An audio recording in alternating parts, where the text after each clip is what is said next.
ఉన్నటువంటి వారిగా మనము చూస్తూ ఉన్నాం. కాబట్టి అలాంటి వారు అందరినీ కూడా రక్షించటానికి ప్రభు అయినటువంటి యేసుక్రీస్తు వారు ఈ లోకానికి వచ్చినటువంటి వాటిగా మనము చూస్తాం. అందుకని ఎలా ఉండాలంటే మనము ఆత్మ విషయమై దీనత్వం కలిగినటువంటి వారిగా ఉంటే మనకేమిస్తుందంట, దేవుడు పరలోక రాజ్యాన్ని అనుగ్రహిస్తాడన్నటువంటి సత్యాన్ని మనం ఇక్కడ చూస్తూ ఉన్నాం. ఇంకా మనము గమనిస్తూ ఉన్నట్టయితే ప్రియులారా, చూడండి ఒకసారి యాకోబు రాసినటువంటి పత్రిక 4వ అధ్యాయము 5-6 వచనాలు ఒకసారి చూడండి.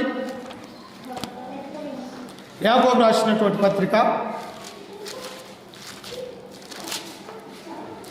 4వ అధ్యాయము 5-6 వచనాలు. ఆయన మన యందు నివసింపజేసిన ఆత్మ మత్సరపడినంతగా అపేక్షించున్నాను లేఖనము చెప్పు